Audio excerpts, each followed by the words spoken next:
Kalau ngomongin soal investasi, semua orang pasti pengen banget melakukan hal yang dinamakan dengan investasi. Biar apa? Biar financial goals Pinvestor itu tercapai sampai tujuannya. Dan biar apa juga? Biar Pinvestor tidak jadi sandwich generation untuk generasi di bawah Pinvestor. Penting tuh Mas. Setuju ya? Setuju. Nah, pertanyaannya sekarang begini. Apakah Pinvestor udah siap melakukan investasi? Ya? Udah siap belum Mas Hingga? Udah siap belum? Nah, di BTS Belajar Tapi Santai, gua Ingga Putra dan Saya Putri Manggasi. kita pengen memberitahu ke Pinvestor parameter ketika Pinvestor siap berinvestasi.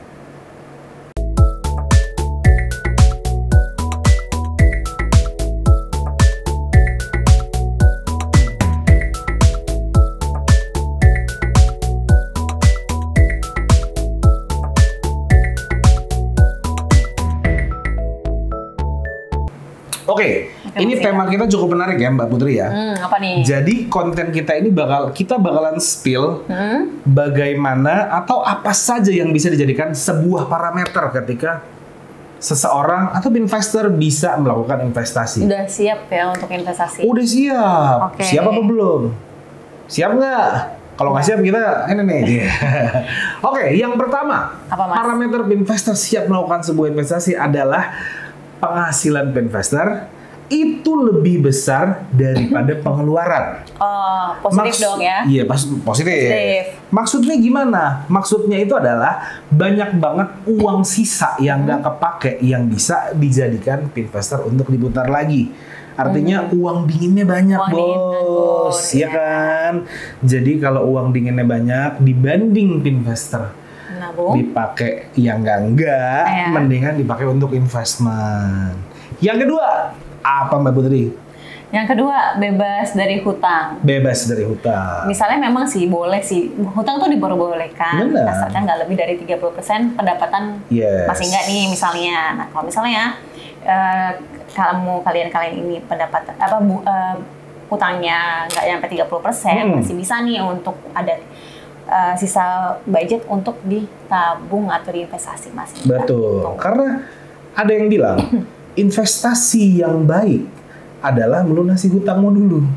Setuju nggak? Setuju ya? Oke, kita lanjut. Nomor tiga.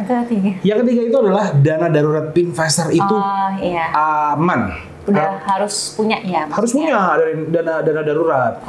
Karena ketika kalian sudah menikah atau Pinvestor belum menikah gitu ya, dana darurat itu tuh dikalkulasikan 6 bulan hingga 1 tahun pendapatan Pinvestor sebulan. Jadi kalau misalkan Pinvestor udah menikah, kalikan 2. Berikut juga kalau udah punya anak 1, kalikan 2. Kalau anaknya 2, kalikan 3. 3 gitu, bukan 4 Mas? 4 ya? Kalau istrinya 2, nggak boleh. Maaf. Lalu selanjutnya, apa nih, Mas? yang terakhir itu adalah mau untuk berusaha. Karena ketika kita mau berinvestasi pasti butuh uang. Benar, kita butuh effort, kita butuh komitmen untuk waktu dan usaha agar investasi Pinvestor itu sukses. Setuju ya? Setuju ya? Kalau bisa dibilang kayak ini nggak sih, kalau misalnya poin terakhir ini, misalnya Mas Hingga sebagai pekerja di kantoran, tapi ternyata punya usaha sampingan. Nah ini kan belum menjelaskan banget ya, punya usaha dan ini ada uang, pasti uang tambahan dong, pendapatan pasif yang lain. Nah itu yang bisa di-save kan di investasi gitu. Dan benang merahnya adalah mental Pinvestor itu udah harus siap ketika Pinvestor mau melakukan investasi. Siapin mentalnya juga, guys. Selain siapin dananya, siapin mentalnya.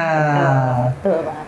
Kurang lebih itu aja yang akan kita tips parameter-parameter. Coba cek apakah parameter-parameter tersebut ada di antara Pinvestor. Iya kan? Kalau iya berarti tandanya investor udah siap dan wajib untuk melakukan investasi. Biar apa? Biar financial goals-nya itu nyampe. Jadi begitu tua, mudanya itu bahagia, tuanya kaya raya. Oh. Gitu ya. Oke. Dan jangan lupa di-share video ini ke teman-teman Pinvestor karena kita yakin teman-teman Pinvestor pasti ada yang belum tahu atau udah tahu tapi belum mulai investasi. Nah, itu yang susah.